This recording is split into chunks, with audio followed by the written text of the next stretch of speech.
All right, let's crack open a fascinating historical case file for today's explainer and see exactly how our modern economic survival tools were forged in the absolute fires of crisis. Have you ever wondered how governments actually know if an entire economy is growing or shrinking? I mean, today we completely take these massive data dashboards for granted. But the truth is, the blueprints for our modern economic reality were drafted in moments of sheer existential panic. Just imagine the absolute terror of trying to navigate the Great Depression in the 1930s completely blindfolded. You have no comprehensive data to tell you what's actually happening. Government officials, business owners, regular citizens, everyone knew things were historically bad. But before the 30s, there were really only these fragmentary and honestly wildly conflicting data points available. They were trying to steer a completely shattered national economy without a dashboard, literally flying blind through the greatest economic collapse of the 20th century. So, here's our briefing document for today's explainer. We're going to cover Flying Blind During the Depression, WW2 and the War Machine, the US versus the League of Nations, the huge shift from GNP to GDP, evolving for modern innovation, and finally, data for modern stability. Let's get right to it. Section 1. Flying Blind into the Depression. Okay, so it's 1929. The stock market crash triggers the crisis, and the U.S. government desperately needs a way to measure the sheer scale of the damage. Operating on the idea that income equals production, the Commerce Department urgently brings in a guy named Simon Kuznets, who actually goes on to become a Nobel laureate. Given the total lack of existing data, this was a monumental task, but he pulls it off, delivering the very first real income estimates to the U.S. Senate in 1934, which basically laid the groundwork for the first monthly tracking measures published in 1938.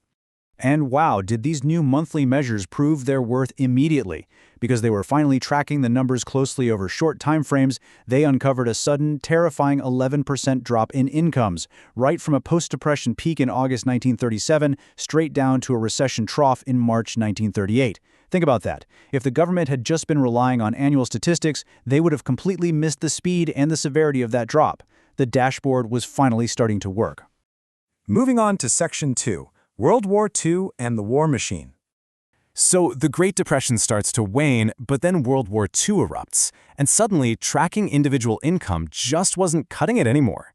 If you're planning a massive war machine, knowing about citizen welfare is great, but it doesn't tell a general how many tanks, planes, and rations the country can physically build, right?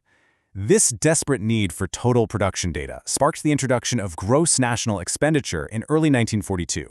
The U.S. government simply had to understand the exact trade-offs of mobilizing for war, and this metric gradually morphed into a massive economic staple, gross national product, or GNP.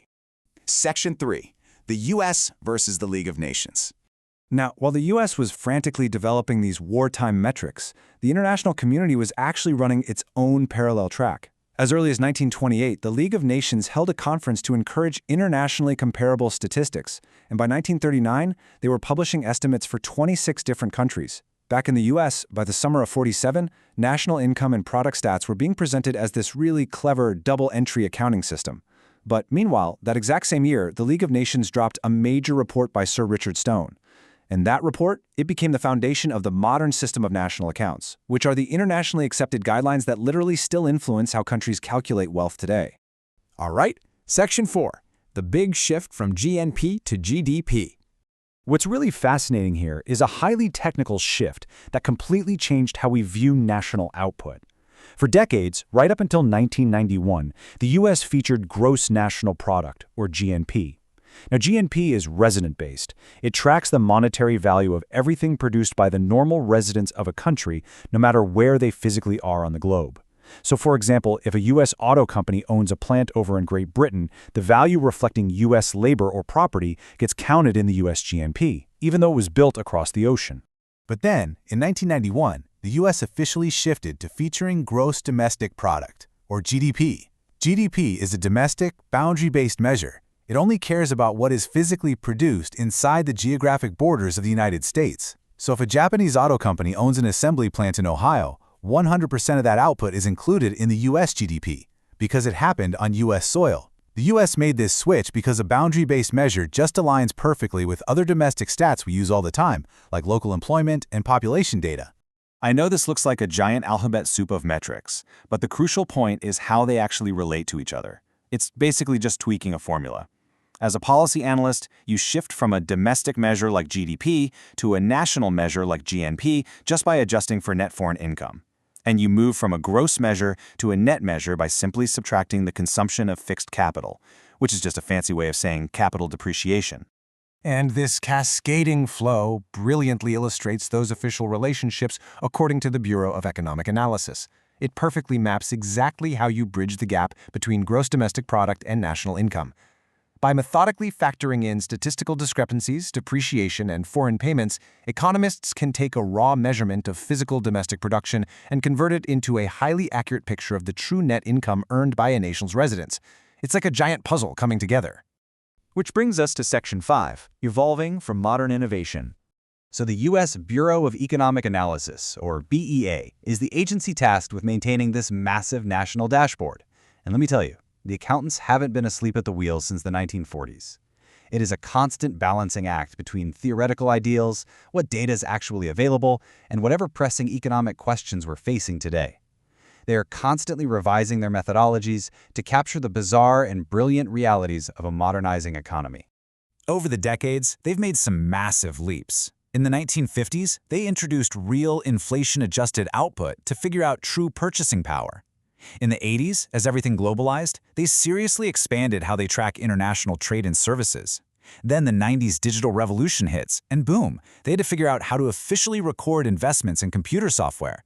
And my personal favorite, in 2013, they radically expanded the definition of investment to include intangible assets.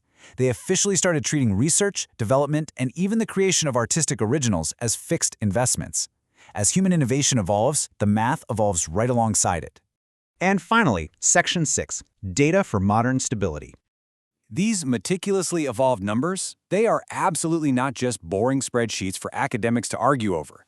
They are the literal bedrock of modern economic stability.